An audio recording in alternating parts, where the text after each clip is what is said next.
Hey guys, welcome back to Young Americans Abroad, your best place for weekly content on young American soccer players playing overseas. My name is Austin Van Turen. And my name is Patrick Ferry. And welcome to our show.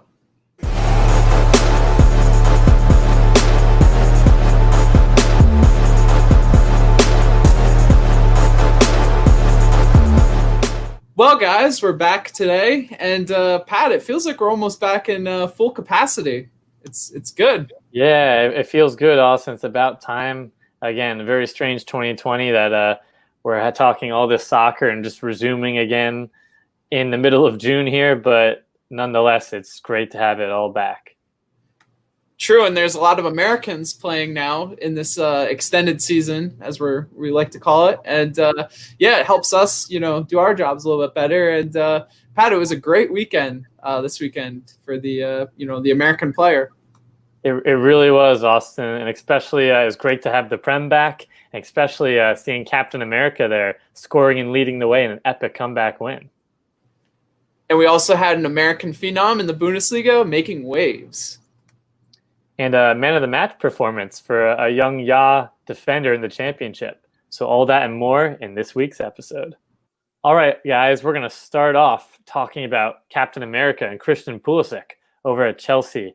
A fantastic substitute appearance, Austin. Came on in the 55th minute for Ruben Loftus-Cheek and immediately had an impact goal in the 60th minute. So it was a really good back post run, great cross by Azpilicueta.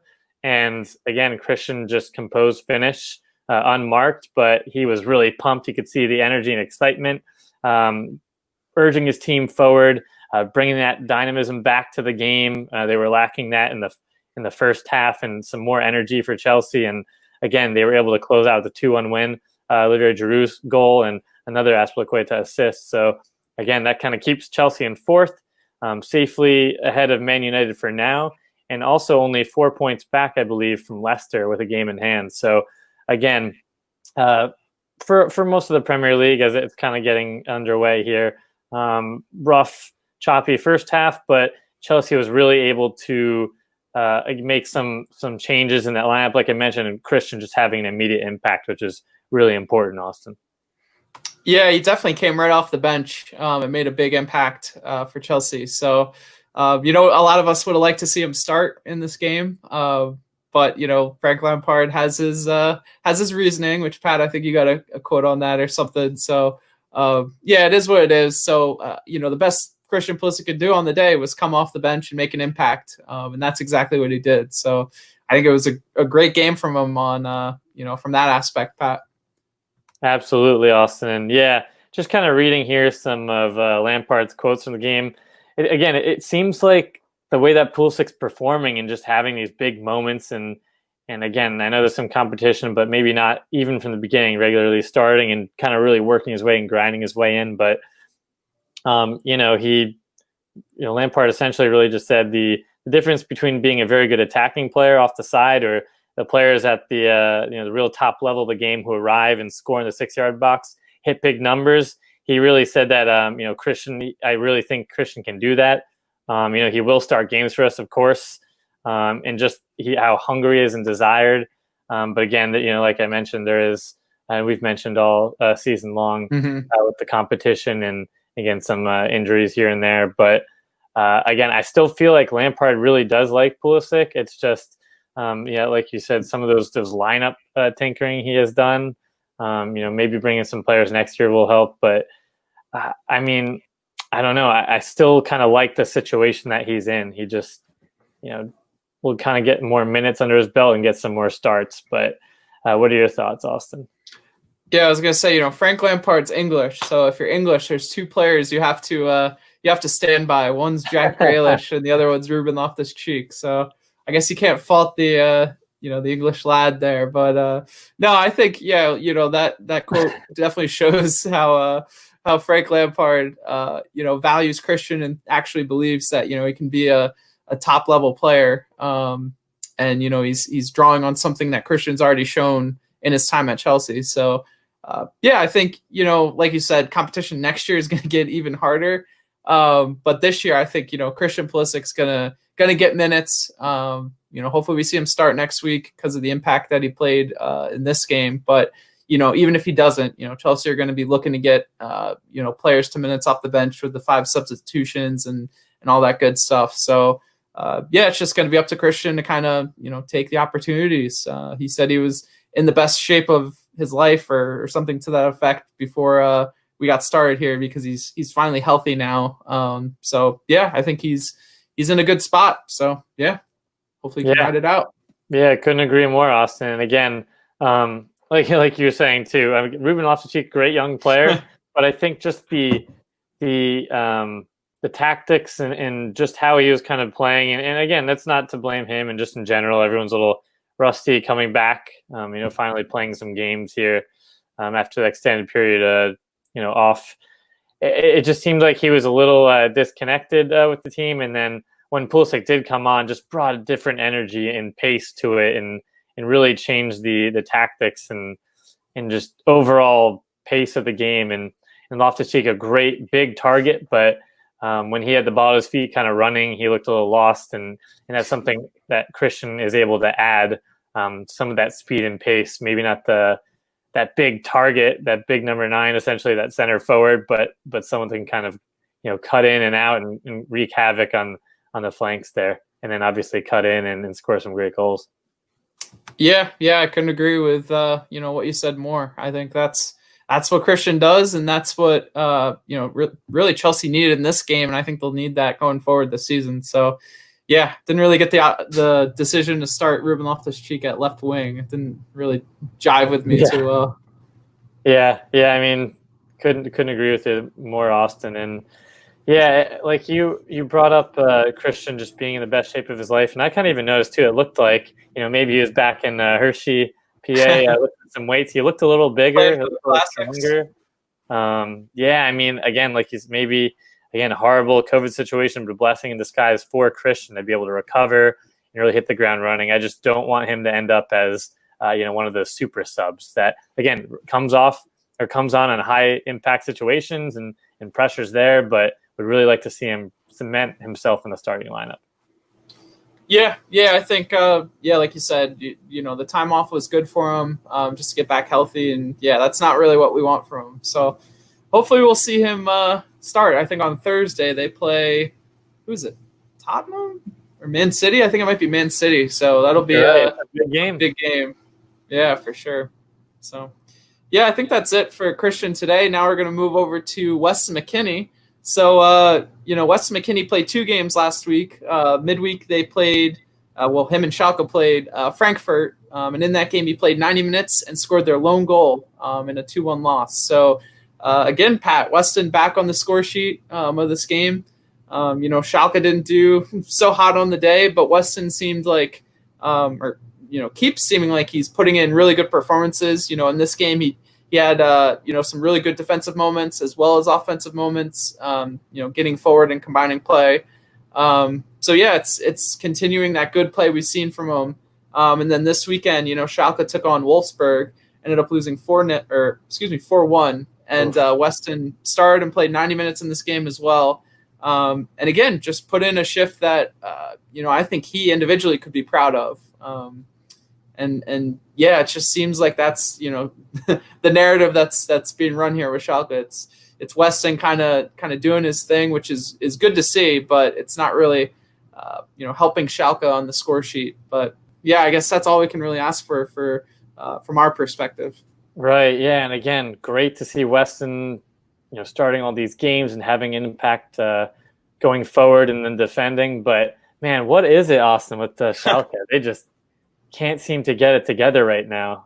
They're just in complete disarray, losing, pretty brutally. That's not a close game against Wolfsburg. So, again, I'm glad Weston's performing, but tough situation for the team. Yeah, a lot of it has to do with injuries that they have. Amin Harit's out, their creative player in the midfield. They also have Suat Serdar, who's out with injury. And they've just been playing a lot of young kids. I think I said this last time. Their whole bench these last few games were just comprised of youth academy players. So it's definitely some of that. And then just, morale's a little low since they've been honestly, since 2020, they didn't really start the season or restart the 2020 season off super hot. Yeah, right. It's kind of continued post-COVID. So, or I guess we're still in COVID, but post return to play. So, it is what it is. I think the performances Weston have been putting in have been performances he should be proud of. And in saying that, I think it's raising his transfer value, Pat. So, looking ahead, looking ahead, Schalke are not in the best financial position right now, having let a lot of players go for free, like Leon Goretzka and Alexander Nubel. So, I think they're 20 mil in debt. I saw on Twitter. I don't know if that's 100% true, but it sounds like they're going to be sellers here this summer. With that being said, Pat, where would you like to see Weston McKennie go if he is transferred? Very good question, Austin.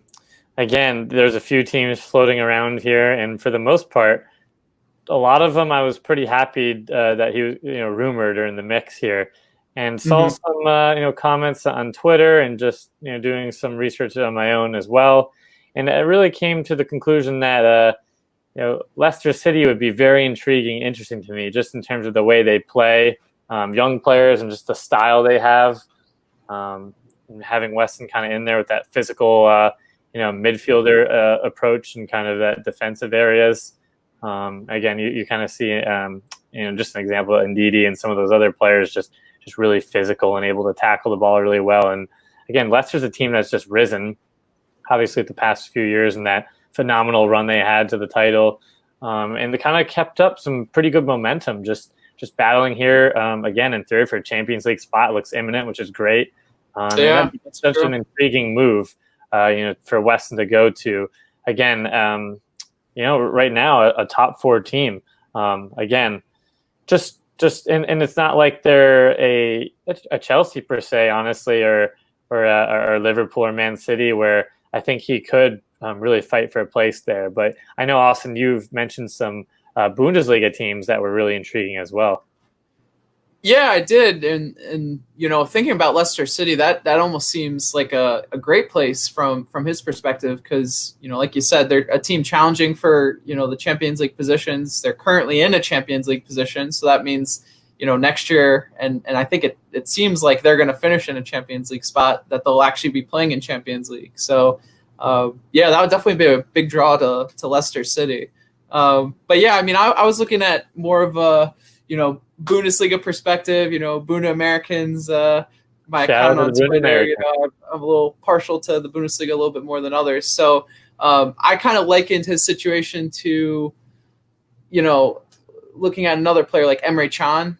So Emre Can kind of, rose at Bayern Munich from their youth academy, wasn't getting minutes there.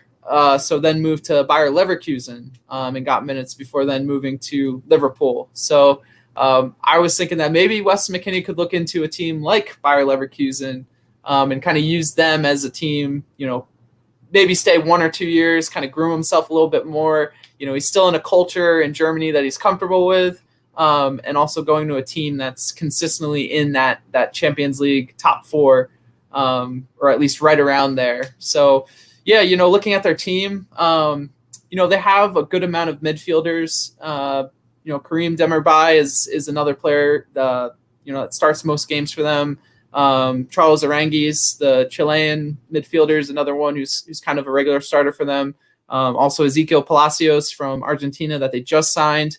He's a good talent. So there's some players there in his way, but I think he could go right into Leverkusen and actually challenge those players for a starting spot. So that was my thought. I do like the Leicester idea, though. I think there's a lot of merit to that as well.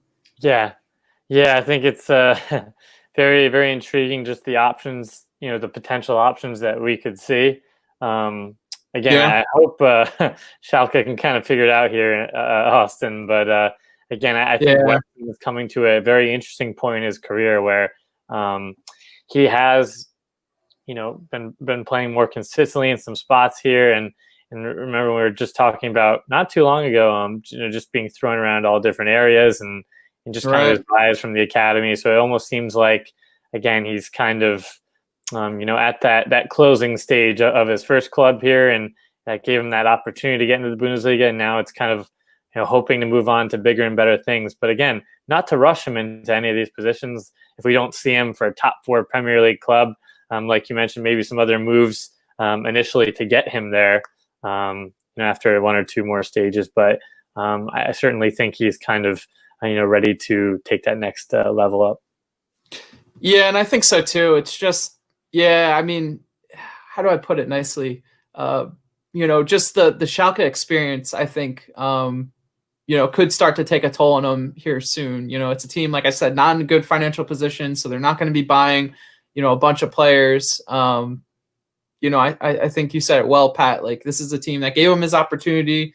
He's putting a good run of games together here. So, it might be just a good opportunity for Schalke to sell high, and also for Weston to kind of cash in on, right, these good performances as well. So, I think that's it. Guys, comment below. We'd love to hear where you think Weston should go. And I think that's all for Weston today. And I guess we'll move over to Dortmund, Austin, for an exciting, first start here, first Bundesliga start, I should say, for Gio Reyna. So, really great game, 2-0 win against RB Leipzig, and Reyna immediately kind of had that ability to get involved early, have those combo plays, looked really comfortable out there in terms of his pace, his overall possession with the ball, strength fighting off players, and just having that extra gear, which we've all talked about, and again led to some great runs in his position. For this connection, his first assist to a Holland. So again, was kind of found there in the middle with a great darting run, and he was in the box there in the 6, and again had a clever no look pass to Holland, who slotted it past calmly for the goal. And Gio, just as simple as it may have seemed, was just something that you can't really teach. It's more instinct and just that creativity and poise to be able to pull something off like that, because you could be selfish, take the shot there, or try something else, maybe a fumble a little bit, but it was very composed and not like a 17-year-old to do, Austin. So again, great to see him, get the start, and hopefully this is foreshadowing many more to come. It was a good game from him. I thought he did a good job of making an impact on the game. And then like you said, turning that nice ball into the box into an assist for Erling Haaland. And like he put it, any pass you play to Erling, he could score. So I think it's good to see Gio finally get that long-awaited start. He was supposed to start against Schalke, then got scratched from that game. Recently was sick, I think, for their last game. So it seems like we've been waiting a while for it. So good to see him actually deliver in this game. That's right. Yeah, great to see him deliver. And what was interesting too, Austin, wanted to point out too, just formation-wise, it seemed like Thorgan Hazard was one that he was in pretty direct competition with. And again, obviously attacker Royce have been for a while, but Hazard also lined up with Reyna for that front 3 there, which is really interesting to see. So I'm kind of curious about your thoughts there. And again, I'm not sure if it's Lucien Favre just kind of tinker with some formations there or whatnot. But again, Gio was buzzing all around, kind of free to kind of go where he needed to go and come in for some combinations in the mid. Centrally, and then again out wide, but kind of again always ended up out wide in that position where he was, but did seem like he had the license to roam. Yeah, it was interesting. It's weird. Jadon Sancho has had a very less than desirable return to play, I would say, for Dortmund. At times he's played well, and I'm gonna say this, and it sounds crazy, but he I don't know, maybe I should say it, but say it, Austin. We're ready. It seems like when he came back, he didn't shave or anything. He let his hair grow out. It almost seems like he wasn't playing he wasn't playing to the best of his abilities. Then when he shaved himself and got all clean and fresh, he had a few really good games, and now he's kind of letting the beard grow out again. It's a curse. So it's almost like it's like his hairstyle or his manicure is kind of showing his his level of interest almost for Dortmund. I know there's a lot of rumors about him, possibly moving this summer, but it's just kind of funny to me. I don't know. It has nothing to do with it. I know, but it just seems like, he's had a very up and down return to play. Like I said, some great moments, had a few really good games, but then some other games, it just looks, he's not really back in the flow of things. So, right. I don't know. Just too. Maybe it's kind of like his mind's elsewhere a little bit. And then, COVID, myself here, obviously I shaved a little bit before, but it kind of we're all dealing with it a little bit. Yeah. You're not in your routine there. And like you said, there could be some moves imminent, and it's very odd kind of coming back in the summertime. So, kind of just an interesting dynamic. And like you said, maybe the level of interest is with, it seems like the title is kind of, Bayern, obviously, that maybe his full 100% effort isn't there right now. And again, it just seems like Reyna is taking every chance he has, Austin, really putting his foot forward, and he has just such a bright future, what we talked about at Dortmund, and just going forward in his career. And I think that connection too, I'm just so excited to see more of it with him in Holland. I think it's going to be great for years to come. Yeah, I think Joe's doing well so far, so that's all we can really ask for. And now we're going to move over to Leipzig and talk Tyler Adams. So midweek, Tyler Adams started and played 90 minutes in Leipzig's game against Dusseldorf. In this game, Pat, I thought he played, he played well. I don't think he really did anything to stand out. It was good to see him start in midfield in this game and just play that role. Leipzig went up 2-0 earlier in the game, and then Dusseldorf came roaring back to draw the game 2-2, which really hurt Josh Sargent's Bremen. But so that wasn't great. And then over the weekend, Leipzig played Dortmund in that game we just talked about. Tyler subbed on at halftime. So, it was good to see him, get on the pitch. They kind of subbed him on to kind of stabilize their midfield, so to speak. And I thought he did a good job, really breaking up play in the midfield. He's really good at making those pressing actions, so to speak. Like he's really good at just pressing players when they're on the ball, just because his stamina is so good. They can kind of just use that, that stamina and kind of go all out at certain moments in the game. And I thought he did fine. Dortmund ended up winning this game, I think 2-0. So, he didn't really do anything to help turn the tide, so to speak. But I think it's good that we're seeing him get more minutes in midfield. Leipzig have the Champions League coming up at the end of the season here. So, if he can kind of get back into that starting lineup, which it seems like he's not in at the moment, I think that'd be good for him going into the Champions League. Yeah. And what you bring up is really intriguing, just how he's come on more, obviously, in that midfield role, where we really want him to be.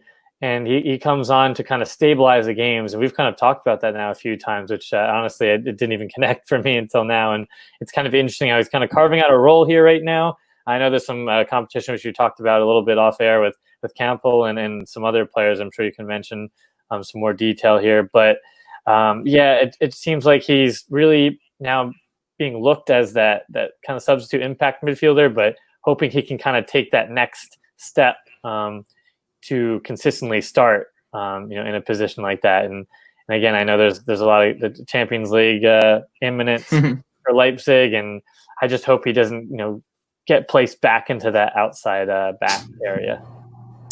I think, it just seems like Leipzig play quicker or more aggressive when he's on the pitch, because he uses his stamina just to really attack players at certain moments in the game, and it kind of sparks Leipzig into pushing forward and kind of playing on the counter. So I like when he's on the field. I think he fits really well into their midfield and what they want to do, but it just seems like Julian Nagelsmann has kind of a different idea of how they want to play, and it's kind of been that way all season. I haven't really seen how Julian Nagelsmann has really been an asset to Leipzig, unfortunately. I know that's probably controversial to say, but it just seems like his style of play is different than what Leipzig's players are good at, and also just kind of what Leipzig likes to do at all their other clubs. So I don't know. We'll I think, Tyler can definitely get into that starting lineup. And like I said, I think he would be an asset to the starting lineup. Yeah, So. I mean, again, I guess I'll quickly note here too. I couldn't agree with you more there. I think he'd be a great asset, and just those qualities you mentioned. Again, another American that kind of changes the dynamism of the game, I guess, and just kind of affects the game and picks up the energy level, and that's something we saw, with New York Red Bull, and even here now with his career in Germany. So again, sure. some of those qualities could be to Leipzig's advantage, and it'd be interesting to see with the club's aspirations. And I don't want to say that now. I almost feel like they're solid, but they've almost stalled, I guess, or plateaued, and maybe that is, I'm not again targeting the coach or management or anything, but maybe they kind of need to change things, some things up to kind of be that Bayern. It seems like their main goal is. Yeah, I definitely could kind of sympathize with that plateau. I think the season has not been. It started off really well for them, but it's kind of slowly turned not so great for them. So. Overall, still a good spot for Tyler Adams to be. Leipzig have the money and have a history, so to speak. I know that's kind of controversial to say as well, but they've shown with Salzburg and Leipzig that they know how to spend, they know how to create a contender. So we'll see what they do going forward. That's right, and I guess another player I'm interested to see was his career moving forward here. Is in the championship with Cameron Carter-Vickers. So, again, he was the man of the match here, which is exciting, in a 1-1 draw for Luton Town against Preston North Ends. So, unfortunately, Luton Town is still sitting dead last in the championship, is not looking good for them, imminent drop. And, again, some of the light during that game was CCV in terms of his play. So, just wanted to give you guys a quick update on his stats here. So again, over 75% passing, 6 aerial duels won, I think 13 clearances, which is a game high. Great, some long balls there, and just it seemed like during the game, Preston was really on them the whole time, and he had to do a lot of defending, which is great for a young player, center back, to get some of those battles, especially with the team that's a little bit chaotic up front and really can't keep the ball or hold the ball in a league like the championship, where it's very physical and nonstop action. So again, glad to see Austin get the man of the match for CCV, but it seems like I want to get your thoughts that hopefully this could be the last loan move, and maybe he could move on to greener pastures. Yeah, with COVID, it's tough. I don't know what Tottenham's plans are going to be for him this summer. I mean, I would like to hope this is his last loan move, and he can move somewhere on an actual transfer. But we'll have to see what finances championship teams have, and if Tottenham's looking to sell players to kind of cover some of their lost expenses. But I think it's good to see him back on the pitch, and good to see him get man of the match. That's good. I think like you said, Pat, he's a young player. He's still 22, so he definitely has areas to improve on and grow, but he's got the time to do it. So I think the more we can see from Cameron Carter-Vickers, the better. Yeah, and just quickly note too, it would be great to see him, like you said, unsure with his future here, but if he can find himself maybe at a mid-table, and even I think a top 7 or 8 championship level team, I think he could surely, make an impact and start, and maybe kind of find himself, in a similar type of Duane Holmes situation where, a club that's kind of pushing and not kind of stuck in you can really, again, we've talked about this multiple times, the championship is a black hole in the middle of the table in the bottom where, it seems like an endless cycle to get out of. So, maybe a move to maybe not a derby, but a team along those lines would be kind of intriguing. Yeah, I think that's got to be what he's shooting for. It's just weird. He's been at some of some clubs that have kind of done that, and it seems like he's just been on so many different loans and so many different situations. So I don't know. We'll see what the next situation is, because I feel like it's going to be something similar. So right, Austin. The life of a loanee. Yeah, for sure. And the life of a loanee in England, it can't be easy. So with that being said, that's all for this part of our episode. Now let's head over to Quick Kicks. All right, guys, you know what time it is. It's my favorite time of the show. I know for a fact, it's Austin's favorite time of the show, and I hope it's all you viewers' favorite time as well. It's none other than Quick Kicks. So you could test Duane Miller. It's Altidore over the wall, and that one is in! Josie Altidore from a long way out. The opening goal for the United States. And to start off Quick Kicks, everyone, we're heading over to the English Championship with Duane Holmes, our boy. I got the start and has played 62 minutes in a 3-2 Derby County win over Millwall. And heading over to Germany, we want to talk Chris Richards. So Chris made his Bayern first team debut and also Bundesliga debut this weekend, coming on for the final 6 minutes of Bayern's 3-1 win over Freiburg. So congrats to Chris. We've been hoping for that moment for a long time now. So good for him. Speak it into existence, Austin.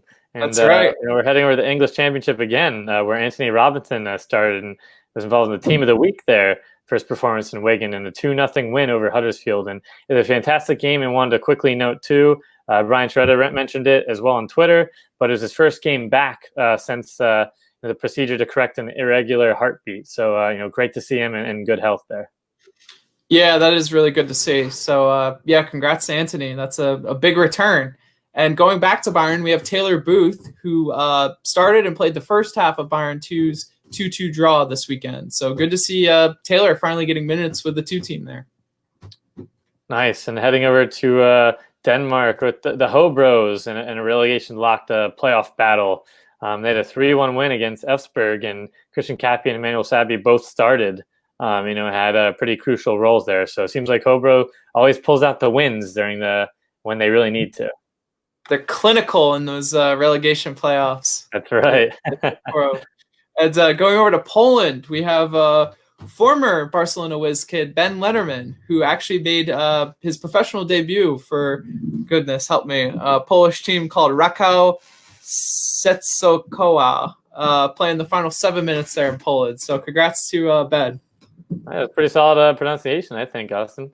And heading over to Serie B, our forward, Andrija Novakovich. Great to see him start and play 83 minutes in a 0-0 draw for Frosinone against Trapani. That's right, yeah. And going over to Austria, we have Erik Palmer-Brown. And Erik subbed on and played the second half of Austria Wien's 2-1 win. So, good to see Erik getting some consistent minutes. Another one who's, part of a lone army himself. So hopefully we get to, see another move from him this summer. And finally today we have a young yaw for the first time in a long time, Pat. And today's young yaw is Patrick Koffi. So Patrick's an 18-year-old striker from Dallas, Texas, is at Paris FC over in Ligue 2, the 2 league there in France. And signed a first team contract this week, and also made his debut earlier this season. So definitely a player to keep your eye on. And, Pat, that makes 2 American strikers in the second league there in France. So him and Nick Giacchini. So definitely got to keep your eyes on those guys. And that's all for our episode today, guys. Make sure you like this video and subscribe down below. And don't forget to check out Instagram, Twitter, always putting out that great content for you guys on social media. Again, with all these games and leagues finally returning, and also some transfer rumors, which is so interesting to see. So, great content in the middle of June here. That's right. Yeah. And I think that's it for today, Pat. We got a exciting week coming up. The Premier League pretty much has games every day of the week. So I think we'll see Christian play on Thursday.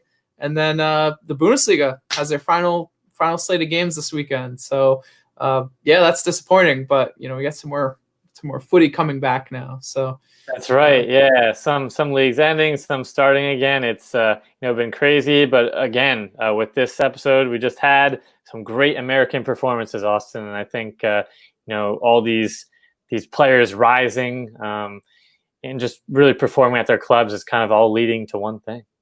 That's right. We got to say it. And that is one day we will win the World Cup.